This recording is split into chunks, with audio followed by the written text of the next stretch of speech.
ইয়াৰ পিছতে এটি জাপি প্ৰদান কৰিব আমাৰ মোহন হালৈ ডাঙৰীয়াই আৰু সন্মিলনীৰ এটি স্মাৰক মই নিজে প্ৰদান কৰিছো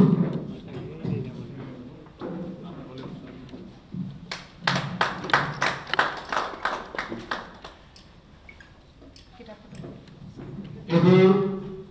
দুখন কিতাপ আমাৰ মহানগৰ জয়ন্তীৰ মেগাজিন আৰু আমাৰ পৰা প্ৰকাশিত এখন কিতাপ প্ৰদান কৰিছো ডিব্ৰুগড় জিলা যোৰহাট জিলা প্ৰাথমিক শিক্ষক সন্মিলনীৰ পৰা এখন গামোচা প্ৰদান কৰিছে যোৰহাট জিলা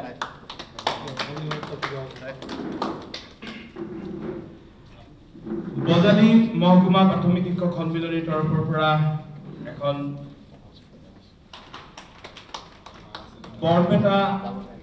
বৰপেটা মহকুমা প্ৰাথমিক শিক্ষক সন্মিলনীয়ে এখন গামোচা দিছে সদৌ অসম ছাত্ৰ সন্থাৰ শিৱসাগৰ সাধাৰণ সভা যোৱা ২৭ আৰু ২৮ জানুৱাৰীত অনুষ্ঠিত হৈ গৈছে আৰু সাধাৰণ সভাত মোক সাধাৰণ সম্পাদকৰ গুৰু দায়িত্ব প্ৰদান কৰাৰ পৰৱৰ্তী পৰ্যায়ত আজি অসম ৰাজ্যিক প্ৰাথমিক শিক্ষক সন্মিলনীৰ গুৱাহাটীস্থিত মুখ্য কাৰ্যালয়ত আজি আমাক শুভাশীষ প্ৰদান কৰিছে অসম ৰাজ্যিক প্ৰাথমিক শিক্ষক সন্মিলনীৰ মোৰ এটা সম্পৰ্ক আছে অসম ৰাজ্যিক প্ৰাথমিক শিক্ষক সন্মিলনী মোৰ বৰ্ধিত পৰিয়াল মোৰ মাতৃ বহু বছৰ ধৰি এই যাত্ৰাৰ লগত জড়িত হৈ আছিল অসম ৰাজ্যিক প্ৰাথমিক শিক্ষক সন্মিলনীৰে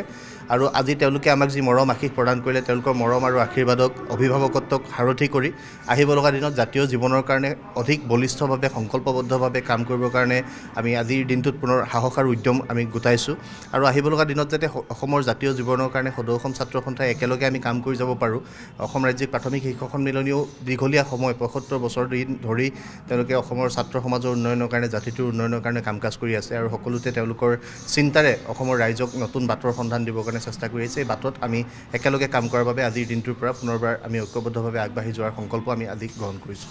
এটা কথা কৈছে এখন বিশেষ ফটো ভৱজিৎ বেজবৰুৱা উপসভাপতি এখন ফটো কৃষ্ণগুৰু সেৱাশ্ৰমত ৰাজ্যিক বিজেপি সভাপতিৰ সৈতে এখন ভাইৰেল হৈছে আৰু সকলোৱে কৈছে যে আকৌ বিজেপিৰ কৰ্ণপন্ন হৈছে নেকি এনেধৰণৰ নলবাৰী জিলা বহুজন বিজেপি উচ্চ পৰ্যায়ৰ নেতাও তাত বহি আছিল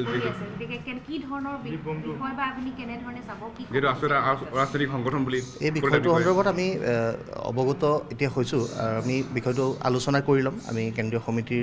সন্মানীয় সভাপতি মুখ্য উপদেষ্টা আমি তিনিও আলোচনা কৰিব লগা বিষয় হয় যদি আমি কথা পাতি ল'ম কিন্তু বিষয়টো হৈছে তেওঁ ৰাজহুৱা অনুষ্ঠানলৈ কোনোবা এজন ব্যক্তি গৈছিল আৰু ৰাজহুৱা অনুষ্ঠানত সকলোকে লগ পোৱাৰ পৰিৱেশ হ'ব পাৰে এই বিষয়টো আমি ইমান বিশেষভাৱে এতিয়ালৈকে আমি আলোচনা কৰা নাই যদি কিবা থাকে আপুনি আপোনালোকক জনাম আমি আপোনালোকক বিষয়টো আলোচনাৰ যদি হয় নিশ্চিতভাৱে আপোনালোকক অৱগত কৰিম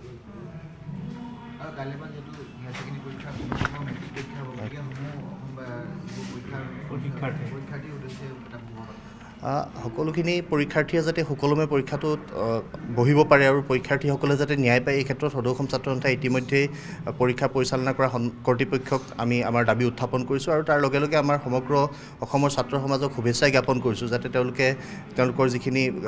ইমান দিনে তেওঁলোকে কৰি অহা অধ্যৱসায়ৰ জৰিয়তে নিজক প্ৰতিষ্ঠা কৰিব পাৰে এজন ভাল মানুহ হিচাপে এজন ভাল ছাত্ৰ বা ছাত্ৰী হিচাপে নতুন পৰিচয়েৰে আগবাঢ়ি যাবৰ কাৰণে সকলো ছাত্ৰ ছাত্ৰীলৈ আমি এই স্থানৰ পৰা শুভকামনা জ্ঞাপন কৰিছোঁ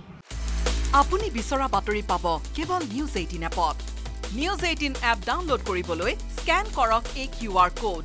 গুগল প্লে ষ্টৰতো পাব এই নিউজ 18 এপ